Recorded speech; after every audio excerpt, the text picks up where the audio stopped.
Do is I'd like to read the entirety of Exodus 20 to begin with. And so if I could possibly get a volunteer to read verses 1 through 7.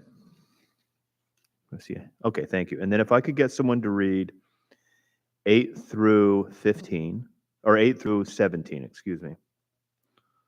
Okay, thank you. And then I'll close this out. So, uh, Lizzie, if you want to get started.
Now, when all the people saw the thunder and the flashes of lightning and the sound of the trumpet and the mountains smoking, the people were afraid and trembled. And they stood far off and said to Moses, "You speak to us and we will listen, but do not let God speak to us, lest we die." Moses said to the people, "Do not fear, for God has come to test you, that the fear of him may be before you, that you may not sin." The people stood far off, while Moses drew near to the thick darkness where God was. And the Lord said to Moses, "Thus you shall say to the people of Israel, you have seen for yourselves that I have talked with you from heaven. You shall not make gods of silver to be with me, nor shall you make for yourselves gods of gold. An altar of earth you shall make for me, and sacrificing on it your burnt offerings, your peace offerings, your sheep, and your oxen. In every place where I cause my name to be remembered, I will come to you and bless you. If you make me an altar of stone, you shall not build it of hewn stone, for if you wield your tool on it, you profane it. And you shall not go up by steps to my altar, that your nakedness not be exposed on it." I don't know where this comes from, but before we go any further, I feel the need to pray. So, Heavenly Father, I come to your word today, and I've been studying this all week, as you know, Lord, and yet I'm struck with the majesty, the the awe, the fear, the immensity of this scene. Honestly, Lord, it's hitting me pretty hard, and the immensity of your law, um, and Lord, that last line just suddenly became very real to me. I feel the nakedness as I read this and here with my brothers and sisters as we look at this account of the giving of the law, and so I just felt the need to come to you, Lord, and say that, and ask your guidance as we try to figure out what we just read. So, Lord, um, and I'm just looking forward to what you have for us, Lord. A little bit terrified, but also looking forward to it, Father. It's in your Son's name I pray. Amen. All right. Yeah, I've been reading this all week, but for just in this moment, I was like, wow. And I want to start with that last sentence. Do you feel, I hope you feel a little bit exposed, a little bit thrown back when we look at this. I mean, can you picture this scene? The voice of God is speaking to them. It started out with God actually speaking to Moses so that the people could hear. And they're at this mountain, and there is thunder and lightning and smoke and fire, and this law has been given, and the people saw the thunder and the flashes of lightning and the sound of the trumpet, verse 18, and the mountain smoking. The people were afraid and trembled, and they stood far off. Yeah, it makes sense. Do you remember the warning that was first given when God said he was going to come down to the mountain? What was the warning? Don't go near the mountain. Don't touch it, lest you die. Well, that's not a problem right now. That is not a problem right now. And they said, you speak to us, Moses, and we will listen. But do not let God speak to us, lest we die. I think part of that is the what they're seeing. But I think also it's a consideration of the 10 laws that were just given. It's just a guess on my part. I don't know that from the text, but so turn it over to you guys before we go in order through this. Just some observations, 30,000-foot view, some things that jumped out at you. Anyone throwing it out there?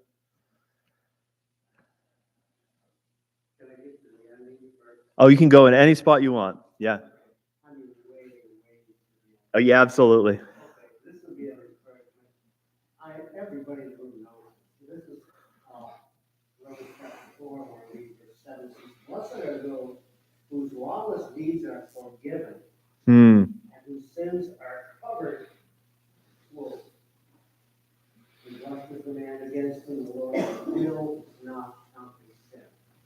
So I'm talking about mercy earlier. Thank you, Jesus. Now this is his place to be. I mean, we got to look at this. Of course, we got to look at this. Yeah. But we're not under the law by the grace. Do you see in this text? There's a reason I read the entirety of chapter 20. Do you see in this text grace? I think we see it in several places.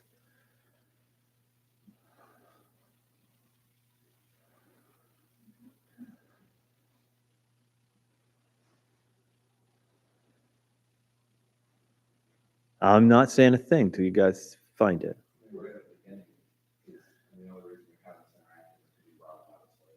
Yeah, there's one. Yep.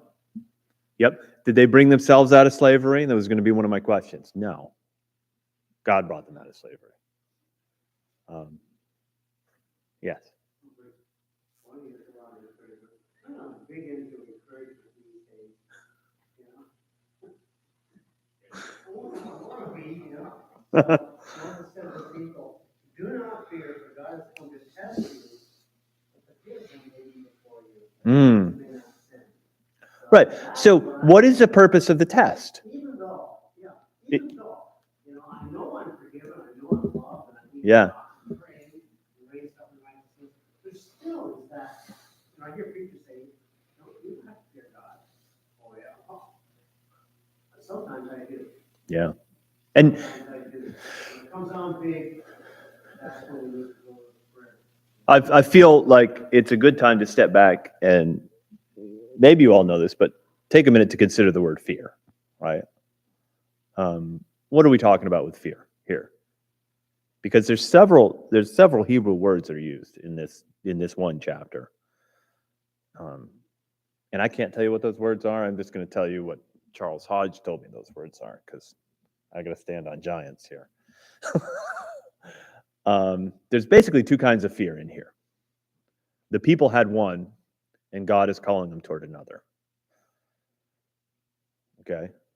So the one fear of the people is a fear for your life. I'm going to die. That is, a fear response, if you will. like you would get if a lion were chasing you, or if Pharaoh was chasing you with all of his chariots.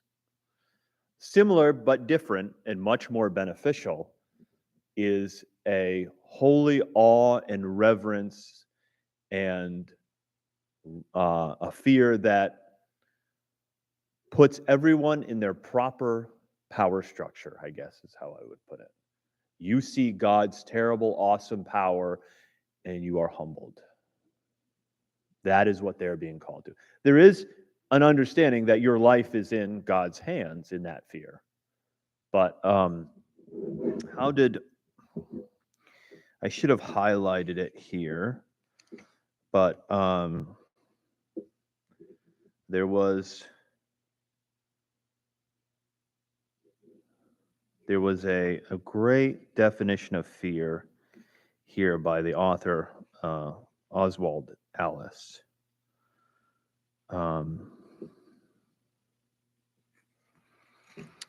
If I just bear with me here.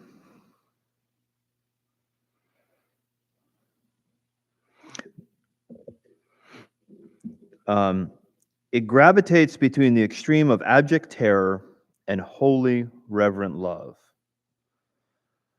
Moses loved God, yet he said, I exceedingly fear and quake. Not a little of our religious worship today is marked by a lack of reverent awe.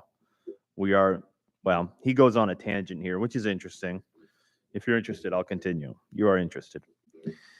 We are tempted to be too familiar with God. Love, however ardent, will always be reverential. This is an interesting observation.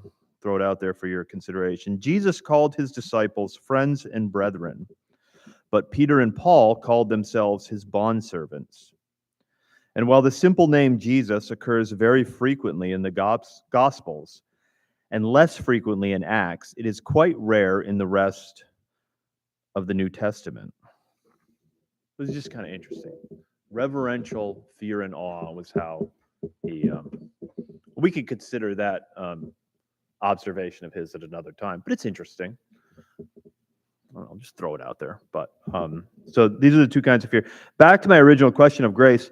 What commands follow right on the heels of the giving of the law?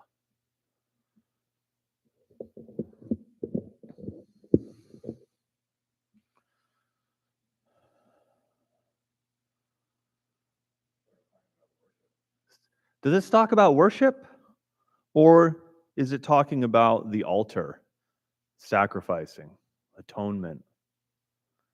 It's as if it appears to me that God gives the perfect standard and then immediately addresses the need. You're going to need an altar.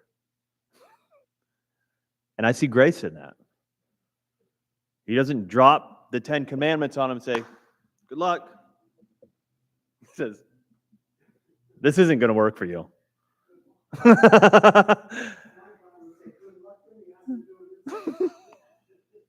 And also, look at the grace he extends to Moses. Did you catch this? In verse 21, the people stood off while Moses drew near to the thick darkness where God was. That is a protective darkness for Moses. I think also it's a really good analogy for coming into God's presence and getting to know him. You're stepping into a deep, deep well that we just don't know. There's nothing like a good crash banging thunderstorm that brings trees and limbs down on your house to remind you of something. I'm not saying this lightly, but I mean there's thousands and thousands of people who have gone through storms lately in the South. Many of them have been exposed to the Scripture. Many are indeed born again. And I've said this before, it just strikes my heart so much. When somebody can stand on the stoop of their house and their house is totally gone, and they can say something like, the Lord gives, and the Lord takes away. Blessed No. be the name of the Lord. You've been struck. And you've been reminded. Who says we get to live off? God. Anyway, he says this gets to go on. Yeah. Somebody professor saying to me once, he said you should live. Think about that, yeah. There's just so much humility that's brought out of these trials that might not have been brought out for us, even as we watch them now. Yeah. Mm.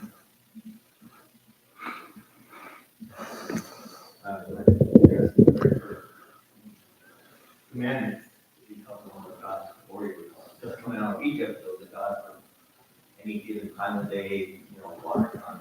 Yeah. There's so many levels of God.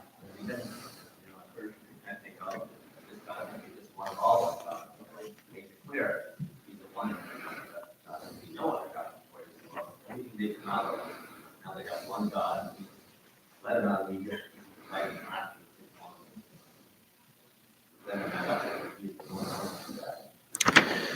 Now,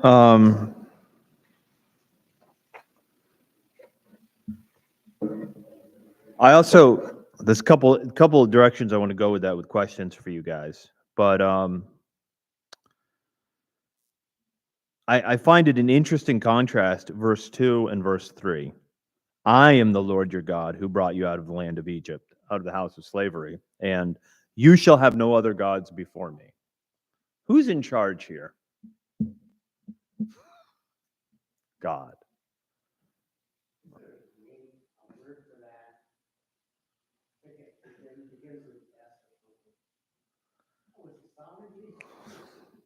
Sovereignty. Yeah. And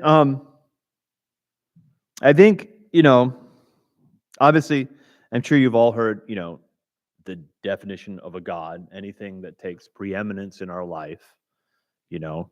But I kind of want to even step a little bit further back from that and just see the focus here is on I've struggled how to word this sentence, but you know, men have always, there's a lot of trends, a lot of fads that come and go, but humans have always wanted to take charge. They've always wanted to do things, as Frank Sinatra said, my way, right? And even the ancients wanted to create their own gods. They looked at the natural world, they perceived that there was a God, so they decided to make a God that fit them. And God is saying, the one true God is saying, no. You need to know I am your God. You're not choosing me. You're not going to be like the ancient Greeks or the Romans, who you each had your preferred house god, or the Hindus, who pursued the gods that they wanted to. Or no, I am God. I pulled you out of Egypt, and you will have no other gods before me. That really struck me, that God is letting them know that, yes, I've given you a little bit of a vote in this world. I've given you the ability to make some choices, but listen, I am your God. I have chosen you, and you will have no other gods before me. Now, is he leaving the door open to the possibility that there are other gods? In this text, yes, he is. He doesn't say he's the only God in this text. Right, he's speaking like he is. So it's implied. And if you go to Deuteronomy, it's just important to point this out because critics will try to attack this. You got to go to Deuteronomy, in where he makes it very explicit that all other gods are vanities. Right. It's kind of, if you read this in a vacuum, he's like, oh, he's asserting his preeminence over all the other gods. No. In where Moses really expounds upon the law, and it's there's a bit of commentary and a little bit of expansion of what is given to Moses. It is said, all of the gods are vanities. They are made with human hands. And then as we move on through the New Testament, Like in 2 Corinthians, we find out not only are they made by human hands, but in fact, to worship them is to worship demons who are using this sinful tendency of humans to their own evil, wicked ends.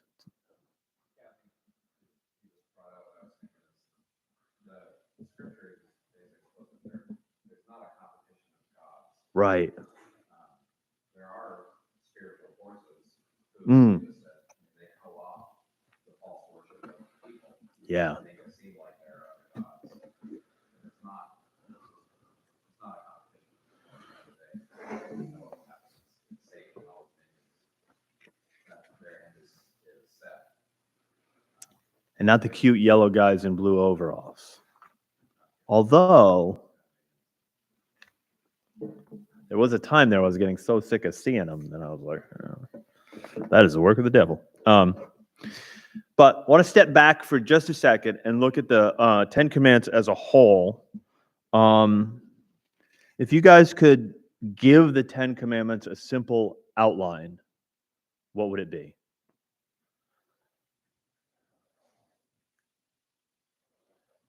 I give you a hint.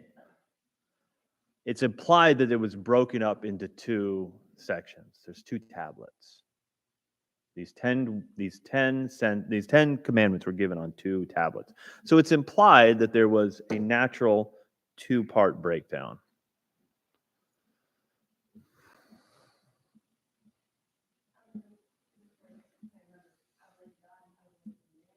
How to relate to God and how to relate to man. Right. I've heard it said how we are resolved to God and how we are resolved to our fellow man.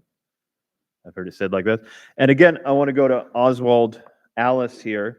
I think he has a really nice paragraph on this. Again, I highly recommend this book if you can find it. It's a little bit difficult to find, but it's a commentary on the Pentateuch. God spake by Moses. So very interesting. Only thing I would say about this that I strongly disagree with is the dude is a Presbyterian. So at one point, he tries to make a case for sprinkling infants. So very disappointing, but but definitely worth the $2 that I spent on eBay.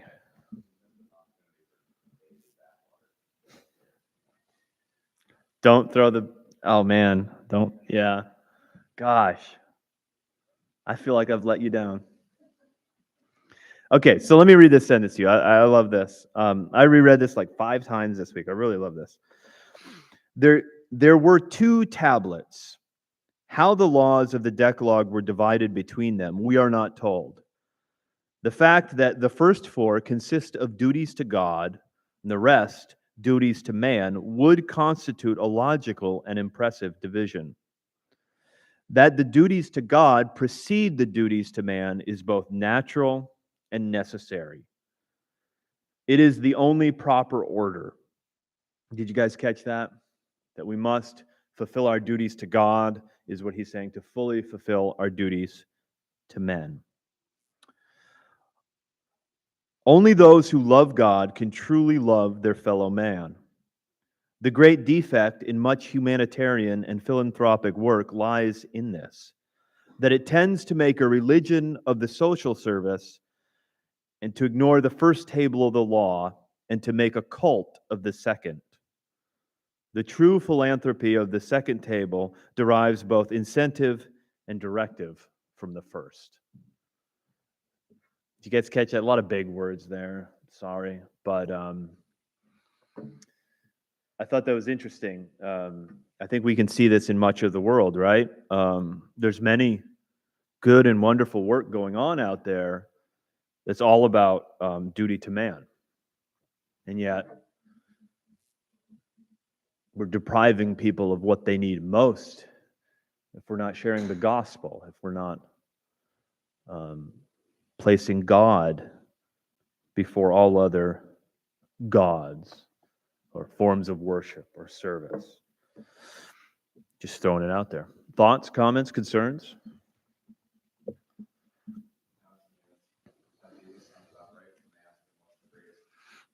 Glad you got there. Yes. So continue that quotation.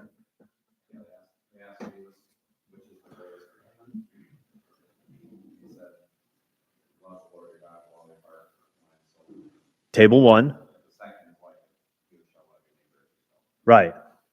So we're not pulling this out of thin air. Even Jesus Christ distilled them into 2 tables. And so I wanted to bring that up to make another point, is that if you read through if you read through chapter 20 in a vacuum again, it seems very negative, doesn't it? And while the whole thing is based in fear, which is awe and reverence of God, it also seems like it's based in fear. Oh my goodness, I'm going to die, right? And yet, when you move through Deuteronomy, and then when you get to Jesus Christ, you see it couched in the language of love, right? You don't see the word love in chapter 20, but when Jesus Christ sums up the commandments, it is, and in Deuteronomy, in the Shema, when you get into Deuteronomy, love the Lord your God with all your heart, mind, and soul. Love. Love your neighbor as yourself, Jesus says. So both of these are couched in the language of love. Again, I wanted to go to Monsieur Alice here. When he talks about motivation, love versus fear.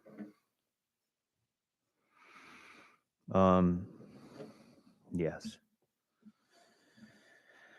Looking back over these commandments, we observe that while usually expressed in negative terms, they all or imply or involve a positive attitude. In Deuteronomy, which is largely concerned, chapters 5 through 28, with repeating, expounding, and applying it, we find love repeatedly demanded.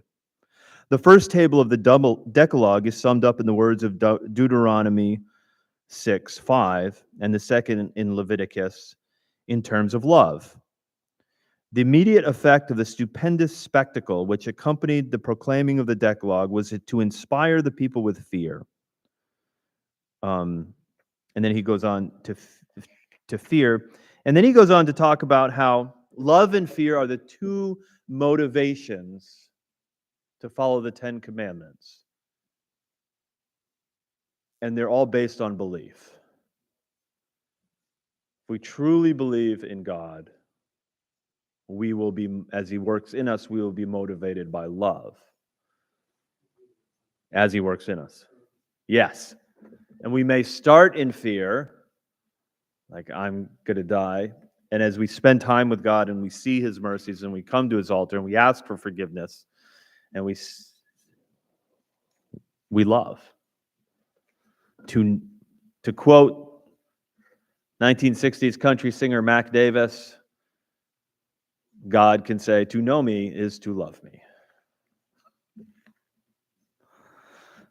So, who knew Mac Davis was such a theologian?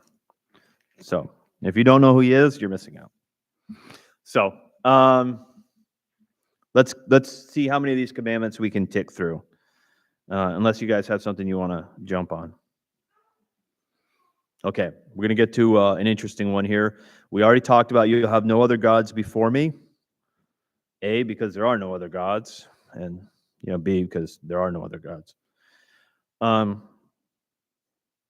4, you shall not make for yourself a carved image or any likeness of anything that is in heaven above, or that is in the earth beneath, or that is in the water under the earth. You shall not bow down to them or serve them, for I, the Lord your God, am a jealous God, visiting the iniquity of the fathers on the children to the 3rd and 4th generations of those who hate me, but showing steadfast love to thousands of those who love me and keep my commandments. So can we, what is this commandment and what isn't this commandment? What I can tell you about it, and I'm reasonably confident of, is that many of the confessions, in fact, all of them, address this as the second commandment issue. Hmm. And they they talk about, whether it's okay to like have, have a story with Jesus did this as a little boy or an adult. That can be seen as an idol. Yeah. So there are strong feelings on both sides. So I just wanted to say that is the second commandment for a lot of people in Christendom. Yeah. And often churches will divide over that. I wish that would stop because we can still get through these things. There are secondary issues that always come up that point the law. So okay, that's my little. Yeah. So That's what I thought. the I don't want to say the direct object of the commandment, but it is a long commandment. There's a lot of explanatory notes, and in which it says, "You shall not make for yourself any carved or any any likeness or anything that is in heaven or that is in earth, beneath the earth, under the earth." Okay, and if you stop there, as some in history that some denominations have, it looks like there's an imposition against any depiction of anything created. Maybe it represents a God. If we stopped here, he hasn't even, you should not make for yourself a carved image or a likeness, right? But then as we move through the law, we'll see in the decoration of the temple, there's almond blossoms, there's cherubim, which are obviously heavenly creatures, things in heaven. Wings on the Ark of the Covenant. And so then it moves into, you shall not bow down to them and serve them. I am the Lord your God, a jealous God. So that's where we distill that into, you shall have no other idols before me. And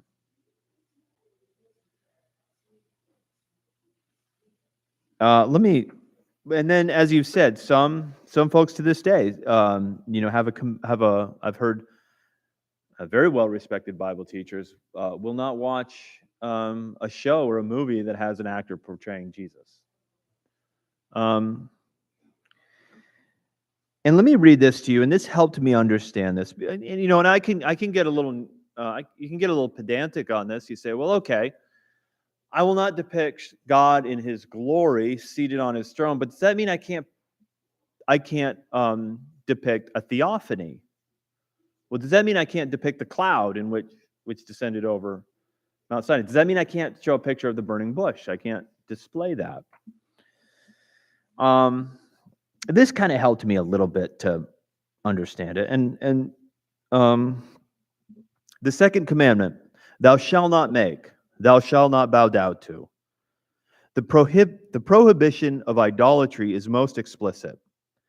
This is the next to the longest of the commandments. No likeness of any visible object is to be made, nor is anything material to be worshipped. The language is very definite. Deuteronomy 4:15 through 40 is the best interpretations of it. At Sinai, they saw no form or similitude. They heard only the voice. Therefore, all attempts at visible representation of the invisible God are strictly forbidden.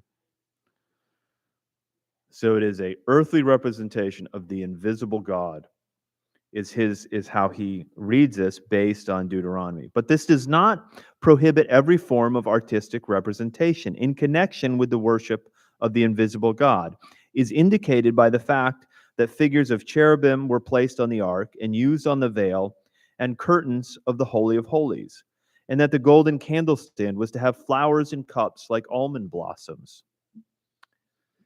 No commandment of the Decalogue was more frequently or flagrantly violated and disregarded than this one. Jeroboam's calves became a symbol of the apostasy of the northern kingdom.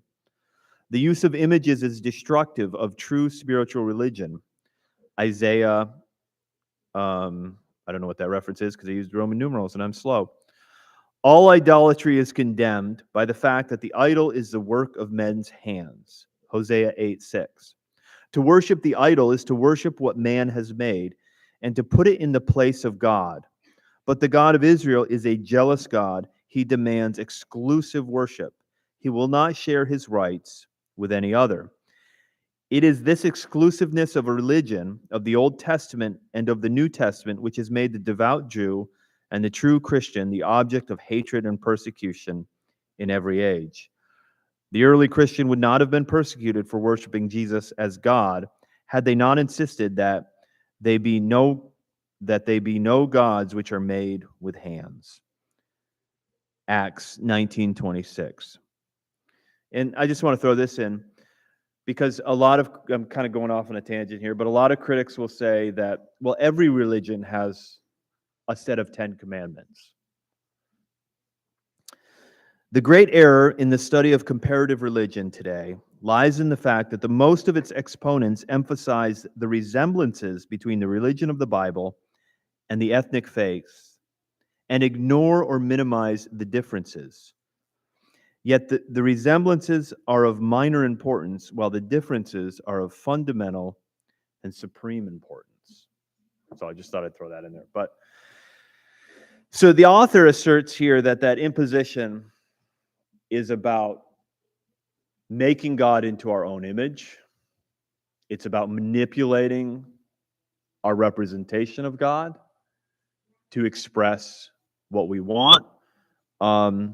And so I don't think it's crystal clear, but I think we do have to follow our conscience. I think some of the efforts of, a lot of the efforts of the Catholic Church are cross this line. As even I think when they tried to update their representation of Jesus, which I think was a bad idea to begin with, to be more culturally relevant. And they did that about 20 years ago. They want an official picture of Jesus.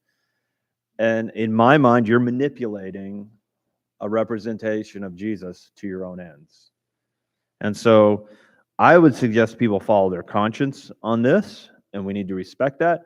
And I think the intent is really clear. And, it's one of the great errors that Israel will make in the desert, and we'll see this. God addresses them and says, you thought I was like you, And, me personally, I'd be reluctant to put forward a representation of Jesus. I would never try to, me personally, I would never try to represent Jesus on his throne in an artistic manner or anything. I just couldn't do that. I think it's perfectly great. We want to show the burning bush on the flannel graph. Picture book, show the cloud. Yeah, absolutely. We want kids to get the majesty and the honor and we want them to catch what's happening here. We want them to understand. We want to bring them to the scripture. Another good reason why it's really important when you come to church, especially if you're thinking about joining that church, ask lots of questions. Because they know the answers and how the church comes down. Yeah. And you get a lot of trouble if you don't ask questions. It just can't, especially when you have deep convictions. I think a good starting place is ask us, a leader, are you concerned about how Jesus is portrayed, how God is portrayed? Do you, have you ever thought about it? Has it ever crossed your mind, So,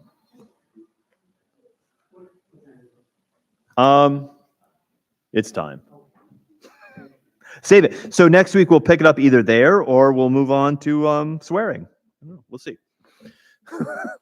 Next week, swearing.